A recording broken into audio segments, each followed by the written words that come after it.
Hola, què tal? Benvinguts a un nou vídeo del canal. Fa una mica de temps ja que no publicava. I començarem per aquest vídeo que ja feia setmanes que volia gravar, que és sobre els terratrèmols aquí a Califòrnia, a la costa oest. Així que comencem.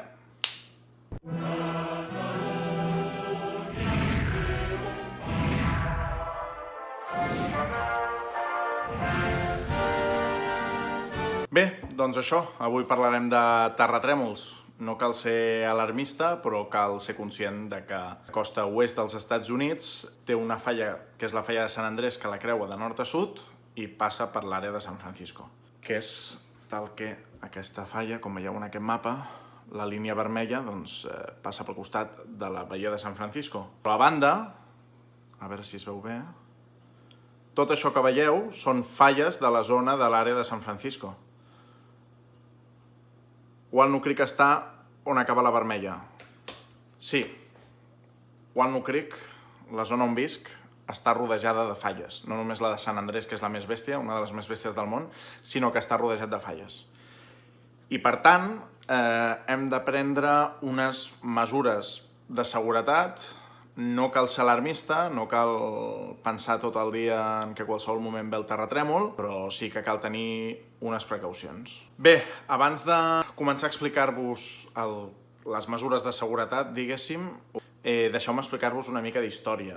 A l'any 1906 hi va haver un gran terratrèmol a San Francisco que va causar entre 3.000 i 6.000 víctimes i va enderrocar la meitat de la ciutat. Moltes cases, moltes construccions són de fusta, etc. va provocar que l'altra meitat de la ciutat gairebé s'incendiés. Per tant, podríem dir que la ciutat es va haver de refer de nou després del terratrèmol i va causar moltíssimes víctimes. El 1989 n'hi va haver un altre de fort, per cert, el del 1906 va ser de 7,8 a l'escala de Richter, i el de 1989 va ser de 6,7, em sembla. El cas és que el del 89 va causar també una 60ena de víctimes. Llavors això, la història d'aquesta zona és una història de molts terratrèmols i és una història de que cada 100 anys, segons els experts, hi ha un gran terratrèmol a la bahia de San Francisco i s'està esperant un gran terratrèmol que té un nom que ara no me'n recordo i que no ve el cas,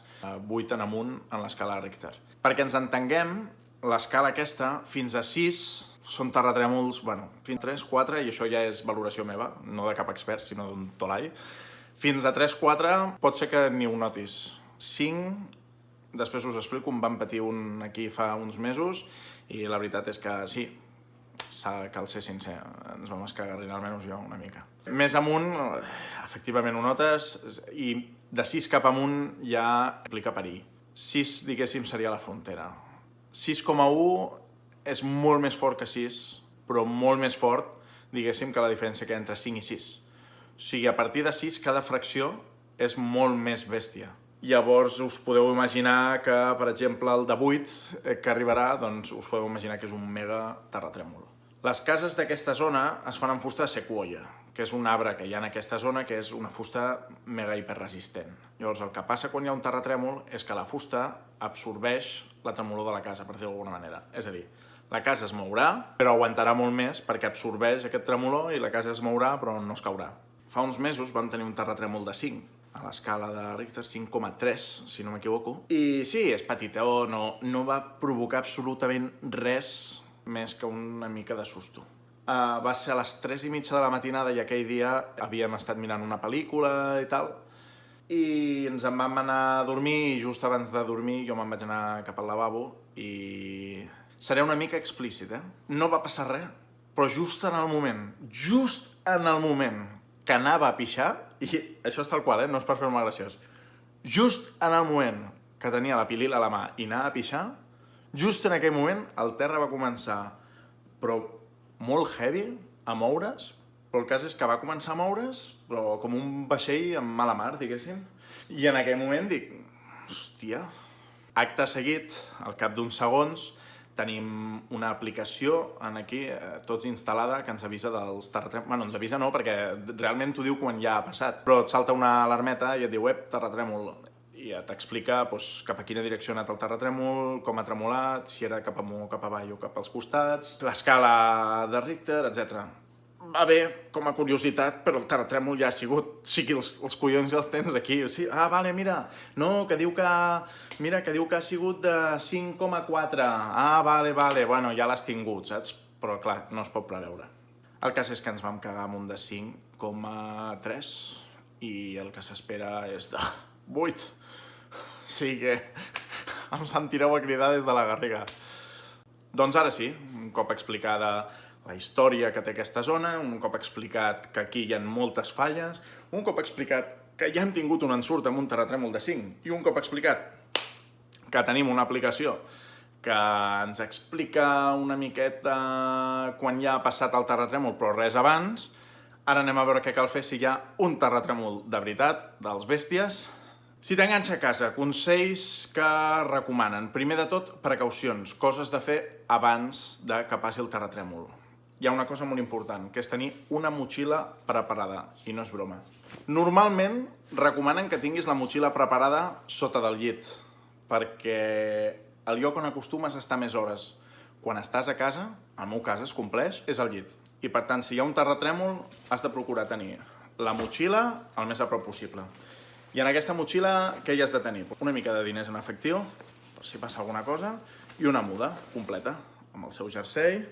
Sí, mama, tinc la roba molt plegada, però és que a veure, si un terratrèmol no t'estaràs d'hòsties, ai, fes-te així, que vas una mica rebregat. Si et gastes una mica de duros, i és recomanable perquè estem en una zona xunga, et pots comprar una motxilla de supervivència. Aquesta motxilla, o sigui, així com l'altra està pensada per si s'ensorra la casa i et quedes amb el que portes posat, aquesta altra és una mica més xunga. Xunga perquè aquesta em sembla que està més pensada per si s'ensorra l'edifici i et queda i sobrevius. Primer has de sobreviure per poder-la fer servir. Cau tot l'edifici i tu sobrevius, doncs tens aquesta motxilla per sobreviure en cada mes. En aquesta motxilla el que hi tens són les coses que necessites per sobreviure 3 dies.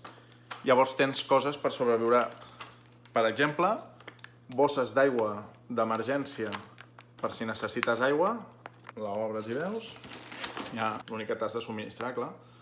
Tens barretes amb 2.400 calories, s'ha menjar, obres això i aquí hi ha unes barretes. Una manta tèrmica, que jo sempre faig la broma de que això serveix per no tenir fred o també per si troben el teu cadàver ja tenen la manta tèrmica a la motxilla per tapar-te. Un xiulet. Tenim també cosetes per si ens quedéssim mig tallats. Tenim també una mascareta per si hi hagués molta pols. Estem parlant d'un ensorrament, per tant, quasi segur que sí que n'hi haurà. Tenim una barreta de llum. La putada és que has de sobreviure 3 dies i només tens una barreta per 12 hores de llum. El xubasquero. Menjar, beure, manta, xubasquero, llum, per tapar-te la boca, antisèptiques, un xiulet per xiular, tipus Rose de Titanic. I què passa si ve el terratrèmol i et dona algun temps a reaccionar? Consells que m'han donat. La banyera. Quedar-te, córrer cap a la banyera amb mantes i coixins i tal, i fotre't dintre la banyera. Em sembla bastant raonable. L'altre, buscar un pilar de la casa, una porta, pam, i quedar-te just sota la porta. Aquest no sé si seria capaç de complir-lo. I el que em sembla més realista, si estàs dormint sobretot, és estirar-te completament i tapar-te amb la manta i tots els coixins possibles per sobre. I res, espero que us hagi agradat el vídeo. Era un vídeo una mica xungo, però era un vídeo que calia fer. Ens veiem en el següent vídeo, espero que us hagi agradat, espero que ho hàgiu trobat entretingut i si no és així ja m'ho fareu saber i si és així també feu-m'ho saber. Apa! Que vagi bé!